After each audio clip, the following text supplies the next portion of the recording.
Hi guys, so kay daghan naman ang nakuan unsa nga tracker akong gamit.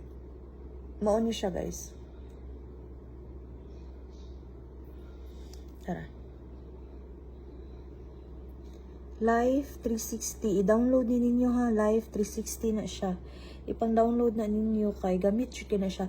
Mo download mo sa inyo pero i-connect sa na ninyo sa cellphone siyang bana ha. Mag-download sa mo sa iya ani.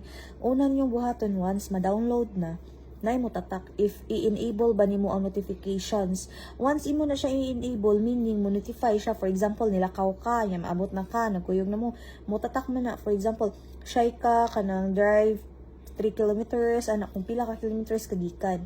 So mas better i-off nimo ang notification sa iya. Okay ra sa imo mo tatak kay ikaw may nag-track niya. So sa iya ha i-off to nimo para di mo pop up kay mahibong niya siya lan ni pop up.